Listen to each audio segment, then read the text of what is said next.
Bonjour, je m'appelle Laurent Alimi, j'ai 49 ans, je suis coutelier. J'ai fait beaucoup de métiers, et mon premier métier c'est la pâtisserie. Après j'ai fait du bâtiment, j'ai été photographe, j'ai été infographiste, j'ai travaillé dans les grandes surfaces, jusqu'au jour où je suis arrivé un beau matin coutelier. Cette passion pour les couteaux, en fait, je pense qu'on l'a tous un petit peu dans la génétique. En tant que garçon, j'ai toujours aimé les couteaux. J'ai pas vraiment choisi le métier de coutelier. Il est arrivé tout seul, il a toqué à ma porte. Et j'ai commencé à bouiner, comme on dit en Normandie, sur un morceau d'acier. J'ai travaillé à la ville de Chancray, là où je vis. Et un jour, j'ai trouvé un plat d'acier. Alors, c'était une connerie, hein. C'était une charnière de portail ou je sais plus quoi. Donc, j'ai dessiné, j'ai découpé le couteau, j'ai affiné les tours, j'ai détouré à la meuleuse qu'il y avait sur place, qui était horrible.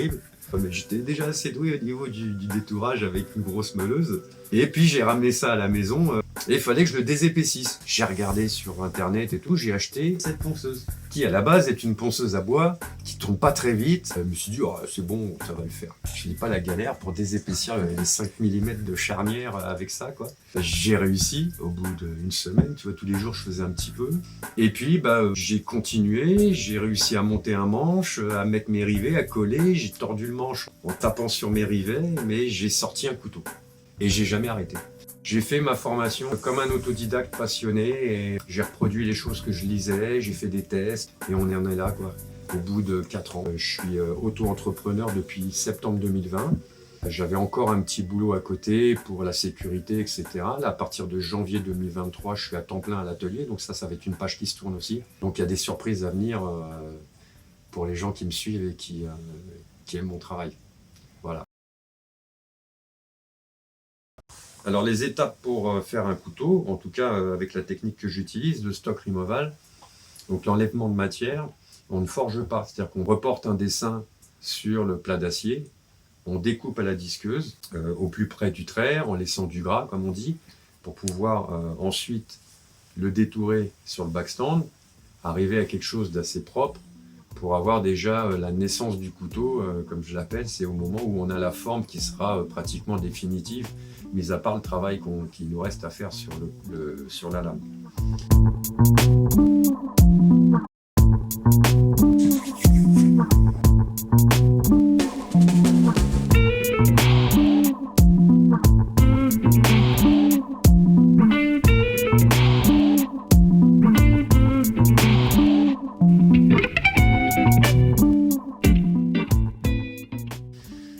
La deuxième étape, les trous. Alors pourquoi on fait tout ça avant? Parce que avant l'acier n'est pas trempé. Il est recuit, donc il est justement passé au four et il a refroidi très lentement pour pouvoir être percé, grindé, c'est-à-dire poncé, sans mal.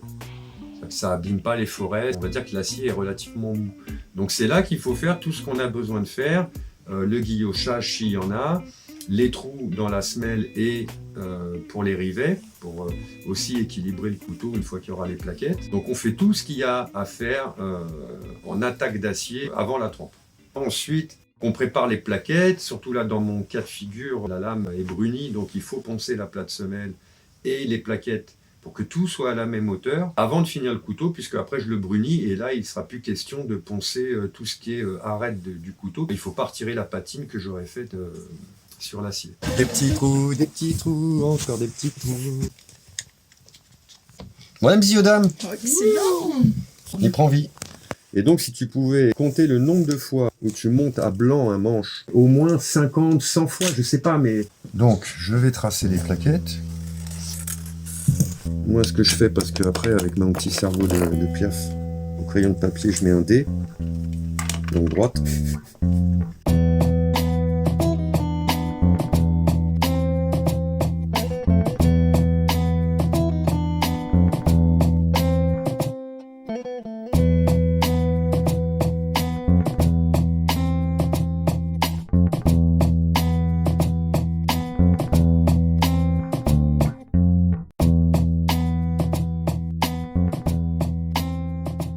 Propre comme ça, poncé, un peu poli et ciré, ça va péter.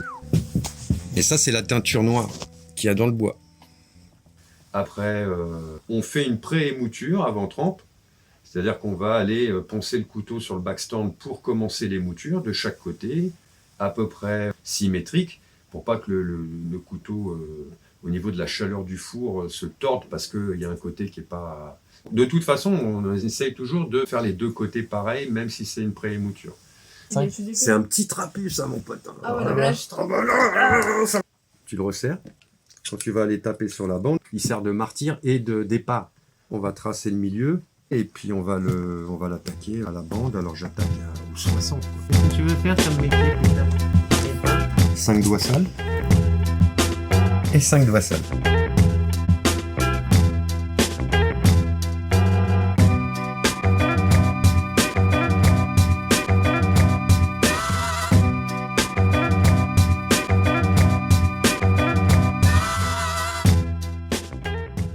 Donc une fois qu'on a préparé les plaquettes, que tout ce qu'il y a à usiner sur le couteau est fait, on peut faire les traitements thermiques. C'est ce qui donne la dureté au couteau après, c'est ce qui donne la qualité du couteau. Donc ça va être dans un premier temps la normalisation, c'est-à-dire qu'on va rentrer la lame 3 fois au four à une certaine température et on va le ressortir 3 fois pour le refroidir, pas trop vite mais pas trop lentement non plus. Ok, donc là je vais faire chauffer l'huile. Parce que pour la trempe, il faut tremper dans une huile à entre 45 et 50, 60 degrés pour pas que le choc thermique soit trop important. On va remettre le couvercle comme en cuisine pour que ça chauffe bien et on va faire les normalisations avant la trempe. C'est 3 fois avec la température qui descend un petit peu à chaque fois. Donc ça, c'est pour travailler le grain, pour affiner le grain de ton acier. Et dernier traitement, la trempe. Pour les temps de maintien dans le four, si c'est 850 degrés, si ta lame fait 4 mm 5, il faut que tu laisses 4 minutes et demie de maintien. Tu la retires et tu trempes. Voilà.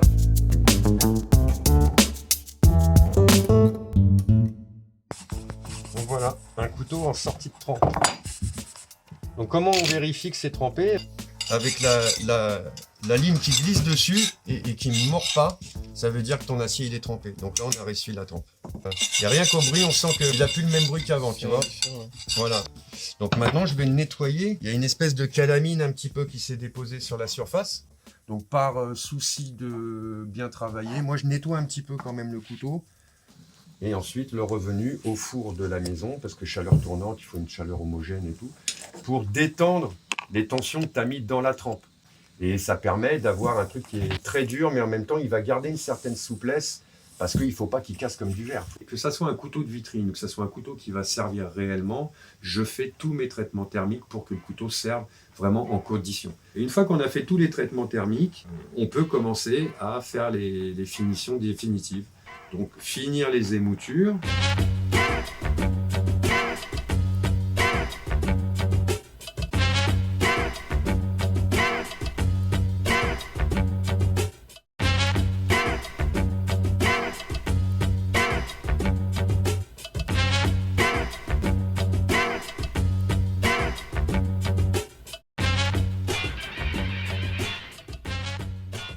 Là, l'idée, c'est qu'on va reprendre encore celle-ci, on va la remonter, et puis on a encore, là on n'a pas beaucoup de marge, mais on va essayer d'incliner pour remonter, et le fait d'aller taper là, on va aller essayer de rejoindre.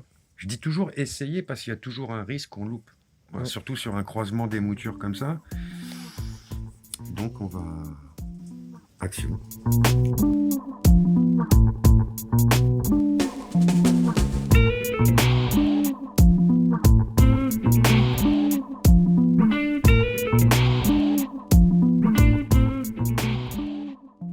Donc une fois qu'on a fini les moutures définitives, juste avant les traitements et l'affûtage, je fais mon poinçon.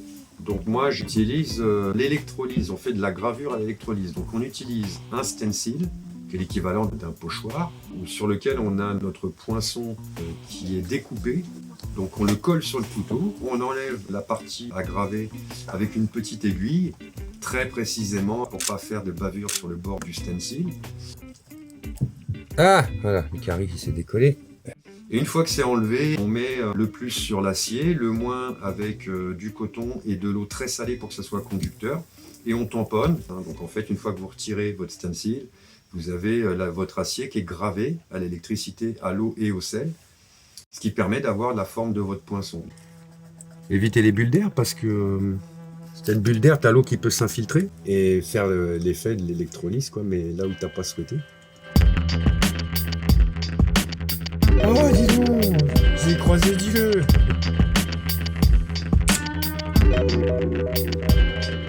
Bon, je mets le jus là. Là, il y a le jus. C'était cool. Allez, c'est parti. Électrolyse. Marquage du poinçon. Première.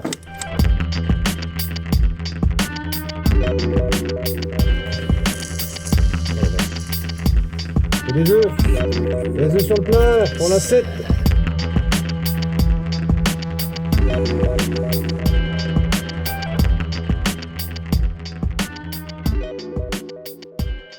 Donc moi ensuite, je le sable parce que déjà la texture de mon couteau c'est sablé, mais aussi parce que ça nettoie un petit peu le poinçon. Ça va m'enlever toutes les grosses rayures et ça va me satiner la lame. Ça va me la rendre grise, mate.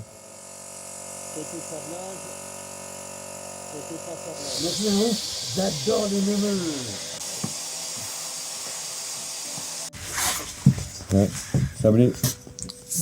Pour ça, c'est le gras des doigts, c'est un petit coup d'acétone. Donc ça, c'est une lame avec masquage, c'est-à-dire que j'ai fait un motif en plus de la texture, tout simplement au vernis à ongles, avec un pinceau qui est préparé pour, avec très peu de poils au bout.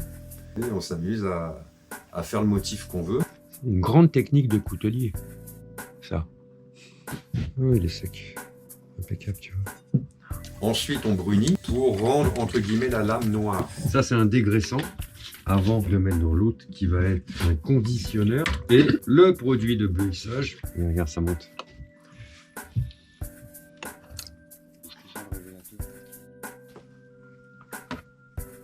Tu vois, quand tu mets dans l'huile déshydratante, tout ce qui était oxydé, ça noircit. Et ensuite, une fois que la lame est noire, on nettoie à l'acétone, donc là où il y aura eu du vernis à ongles, il n'y aura pas eu de traitement de brunissage. Ce qui fait que on se retrouve avec le motif que j'avais dessiné au vernis à ongles sur la lame.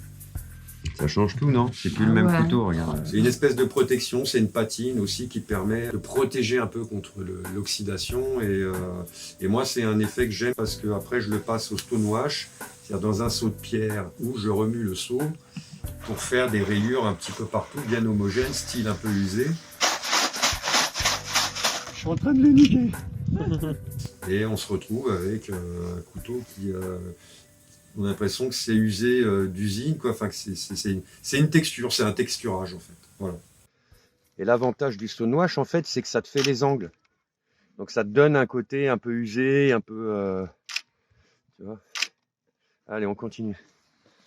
Et ensuite, en finition, on affûte la lame. On va de la plus petite pierre à la plus grosse. Les miennes vont de 320 à 8000. On se retrouve déjà sur une lame noire avec un joli fil bien brillant. Je travaille avec un guide, ce qui me permet d'avoir un fil pratiquement parfait. Pratiquement. Parce qu'on reste des humains. Selon l'utilité du couteau, il y a des angles bien précis. C'est-à-dire qu'un couteau de cuisine, on fait un angle à 15 degrés. Tu ne vas pas aller taper sur un bout de bois avec, donc tu peux le permettre de le faire plus fin. Je vais le faire à 17 à peu près. On est à 17,5. 17,5. Ça commence. Voilà. Création du fil. Voilà, il y a un petit pet. Ça, c'est le stonewash. Donc, on va aller taper dedans pour l'enlever. On n'a pas grand-chose à enlever. Mais... Je commence à 320. Après, j'attaque à 600, 1000, 1500, 3000, 6000 et 8000. Voilà. C'est pour ça que c'est long aussi. C'est parce que je passe à tous les grains et que je retourne au moins 2 fois le couteau. Tu sens que c'est arrivé au bout parce que ici tu as un morphile qui va se créer, une petite bavure d'acier. Dès que je le sens un petit peu, boum, je retourne le couteau et je retape l'autre côté pour essayer que le fil soit centré un minimum.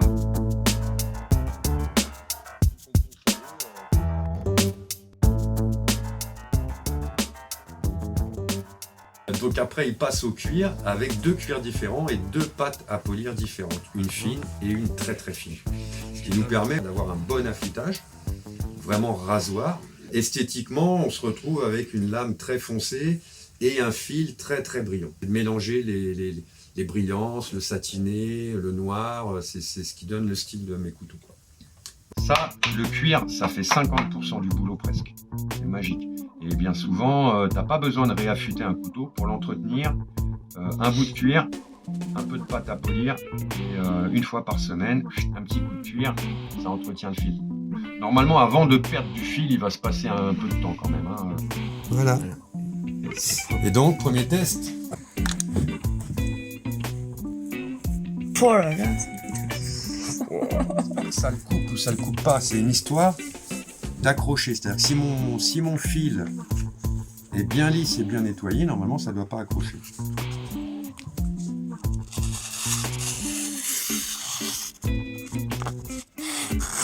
Donc le fil est propre, il n'accroche pas. Donc on va pouvoir monter le manche. On va l'habiller, le petit bébé. Hein, mon pépère? Il est content, Roscoe? Voilà. Et donc après, une fois qu'on a fini ça, on a le couteau fini, sauf qu'il n'est pas habillé. Donc ensuite, il y a deux solutions. Là, j'ai voulu faire un rivetage à l'ancienne avec des clous en laiton matés. Je mate des deux côtés. Donc la partie qui va venir s'écraser sur le bois et que je vais venir arrondir tout autour avec le petit marteau rond va permettre de plaquer les plaquettes de chaque côté sur la plate semelle du couteau et donc de fixer les plaquettes sans colle, juste à la force du rivet qui est maté. Là, j'ai fait comme ça parce que c'est une technique de base de coutellerie. Et sinon, moi, au niveau des techniques modernes, entre guillemets, je colle mes manches à la colle époxy, bicomposant, avec une résine et un durcisseur, donc que je mélange. Et je tartine ma plate semelle ou mes plaquettes en mettant une petite couche légère mais bien homogène, en enduisant mes rivets, en enduisant les petits trous pour qu'il y ait de la résine partout, pour pas qu'il y ait d'endroits sans résine. Et je plaque mes résines sur le couteau avec des serre-joints ou des pinces jusqu'à temps que la résine soit sèche. Donc il faut à peu près, moi je la laisse 24 heures pour être sûr. Une fois que tout est collé et que c'est prêt, on s'occupe de la face des plaquettes. Donc avec une bande de papier de verre, on va de gauche à droite sur tous les bords du couteau pour casser les arêtes et rendre le couteau confortable au niveau de la prise en main. Il y a forcément une finition au papier de verre pour avoir la finesse et la douceur du bois que vous voulez dans la main. Moi je le monte jusqu'au 600, 800 pour du bois. Et par contre, pour les résines, je monte jusqu'au 2000 pour que ça soit, la résine, il faut que ça soit translucide, transparent, même si ce n'est pas une résine transparente. Mais pour le bois, on peut, comme on est là sur une loupe de boulot teintée, on n'a pas besoin que ça brille laqué, on reste quand même sur du bois. Donc voilà, 600, ça suffit largement. C'est au petit bois. Voilà David, on s'est jamais vu, tu vois, mais je parle de toi, si un jour cette vidéo passe quelque part. Donc ça, c'est les plaquettes de David Grimaldi, qui bosse très bien. Tu vois, donc pour dire que le gars, il fait du bois, il fait des hybrides et il fait des full résine. Voilà, donc ça c'est David Grimaldi aussi. C'est un frêne ondé, teinté, stabilisé, et les plaquettes sont très très fines. Et une fois que mon couteau, le manche est fini de poncer, quand on apprend la coutellerie, on voit sur les vidéos que les gens utilisent beaucoup des huiles de type huile de lin mélangée avec de l'essence de térébenthine. L'essence de térébenthine pour ouvrir les pores du bois et l'huile de lin pour aller nourrir le bois. Sauf que l'huile de lin est une huile qui rancit et que, en fait, un bois qui va être très veineux au moment où vous allez mettre l'huile, ça va faire très très beau. Mais avec le temps et la lumière, le bois va foncer parce que c'est une huile qui fonce. J'ai été familiarisé, moi, à l'ébénisterie, etc., avec mon grand-père qui était ébéniste. Ben, en fait, maintenant, je cire mes manches en bois avec de la cire d'antiquaire naturelle. C'est avec ça qu'on nourrit le bois. On peut cirer à l'infini dès que le manche perd un peu de sa brillance. Et la cire, je trouve ça le plus naturel. Et au rapport avec le bois, je pense que c'est de ça qu'il a réellement besoin pour être nourri en profondeur. Et voilà, 5 minutes pour faire un couteau. Et je frotte avec un chiffon antistatique pour que ça brille un peu, je polish un petit peu. Donc du coup, bah voilà, ça donne ça. Petit couteau noir, un petit boulot, noir teinté avec du rouge, du jaune, avec un motif assez sympa. Et le couteau est très lisse, même avec les petits rivets, ça gêne pas. La prise en main est impeccable, c'est assez doux, les arêtes ne gênent pas. Impeccable. Merci beaucoup. T'en prie. Même c'est le câlin. Voilà, c'est vraiment, tu te rends pas compte, c'est vraiment un beau câlin. Donc le couteau fini, bah je vous ai pas fait d'étui parce qu'on avait très peu de temps. Mais normalement, j'accompagne souvent mes couteaux d'un étui. Je travaille avec du Kydex. C'est une matière qui à la base est une matière militaire qui a été reprise par les fabricants de matières premières pour les couteaux. Après, je travaille avec du Kydex, mais en hybride avec du cuir. C'est-à-dire que je propose du Kydex avec des pièces en cuir qui vont être mises dessus aux mêmes couleurs que le couteau ou de l'étui, souvent en 2 couleurs. Tout ça avec un motif. J'ai des motifs nid d'abeille, j'ai des motifs cartographie, j'ai des motifs fleurs. Donc je propose au client pour que ça aille parfaitement avec le manche du couteau. Là, tout ça c'était pété et en fait j'ai tapé tout ça. Ta ta ta ta ta ta ta ta. Tu vois, tu vois toutes les coupes là.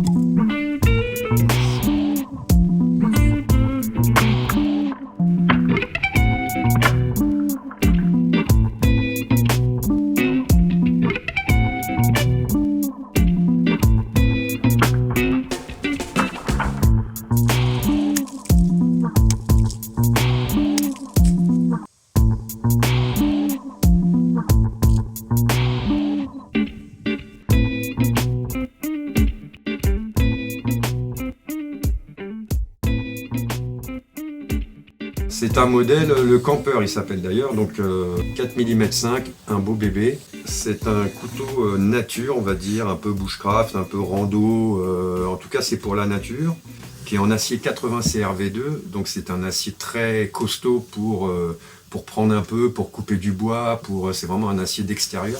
Il fait 23 cm, il a une prise arrondie avec un manche un petit peu plus large pour pouvoir taper dans le bois, dans des petits bâtonnets pour faire des bûchettes, pour faire du feu, avec une petite grippe pour le pouce, pour être sûr de ne pas glisser avec la lame. C'est un manche en loupe de bouleau teinté stabilisé. C'est stabilisé avec une résine végétale. Et on a rajouté une petite dragonne pour être sûr qu'on puisse travailler sans que le couteau nous échappe des mains. Ou en tout cas, s'il nous échappe, il n'ira pas partir n'importe où. Et bah, par exemple, tu vois, pour votre couteau, où il y a deux émoutures par côté qui doivent se croiser proprement, etc. On a mis 19 heures, c'est ça? Oui. Voilà. Donc là, on est exactement sur le type de couteau que je vends, que je fabrique et que je vends. On est beaucoup sur les finitions. Vous avez vu sur l'affûtage, j'y suis resté 1 heure, 1 heure et demie. Mais un couteau classique dans mon style, c'est une vingtaine d'heures. Ce modèle, c'est un modèle à 250 €. Le premier était à 240, c'était le numéro 1, il n'était pas parfait. Celui-ci, il est bien, je trouve le masquage assez joli, le bois va parfaitement avec la continuité de la lame. Oui, c'est un couteau à 250 €. La peur, elle est là tout le temps, le stress est là tout le temps, jusqu'à temps que tu finisses les dernières manips, jusqu'à l'affûtage, je suis stressé. Ouais. La peur, tu la passes parce que tu connais tes machines, mais il faut faire attention de ne pas trop prendre confiance. Moi, j'ai déjà perdu 1 cm de doigt dans une écochisseuse. Il faut être attentif quand tu es sur une machine et faut pas essayer d'aller plus vite que la musique. Tu veux aller vite, tu vas faire des conneries, tu vas oublier des gants, tu vas oublier ceci, cela, et il va t'arriver l'accident, quoi. Donc oui, c'est un métier dangereux, après tu n'y penses pas, mais en même temps tu y penses quand même un petit peu parce qu'il ne faut pas être trop sûr de toi, et oui, il y a des machines qu'il faut faire attention. Tu as des influences, c'est comme en musique en fait. Quand tu fais de la musique, tu vas t'inspirer d'un guitariste ou d'un batteur que tu aimes, etc. En coutellerie, c'est pareil, ça reste un métier artistique. Toujours avancer, essayer de ne pas reculer. Au pire, rester sur place un moment, mais toujours avancer. Toujours. Et il y a le proverbe qui dit « c'est en forgeant qu'on devient forgeron ». On devient vraiment, après avoir beaucoup pratiqué, c'est ce qui fait la différence entre ceux qui pratiquent et ceux qui n'ont jamais pratiqué. Donc il faut faire beaucoup. Il faut être courageux parce qu'il ne faut pas avoir peur de l'échec. Il faut refaire les choses souvent. Tu vas recommencer. Et donc du coup, tu ne recommenceras pas la même erreur que tu as fait en cassant ta lame ou en cassant ton couteau. Il ne faut pas lâcher prise. Il faut avancer, toujours avancer. Oh, des meilleurs moments. Tu vois, j'ai les larmes qui montent là. Parce que... on va la refaire. c'est pas le meilleur moment en fait, c'est les moments, et c'est les moments où je suis à l'atelier. Je crois que c'est là que je m'épanouis, c'est ma grotte quoi, ouais. Ah, la meilleure. C'est pour ça que je le fais d'ailleurs. En pensant à la fin surtout, parce que je le vois déjà. Tu as donné vie à quelque chose, et quelque chose qui va servir, et que quelqu'un va aimer, comme toi. C'est-à-dire que si quelqu'un te l'achète, c'est qu'il l'adore, et qu'il va le chérir, et il va le bichonner. Et donc tout ça, quand je l'ai fini, c'est le meilleur sentiment qu'on puisse ressentir. Ça, c'est juste un pur bonheur, quoi. Voilà pourquoi je me lève le matin. Et pour rien au monde, je referai autre chose.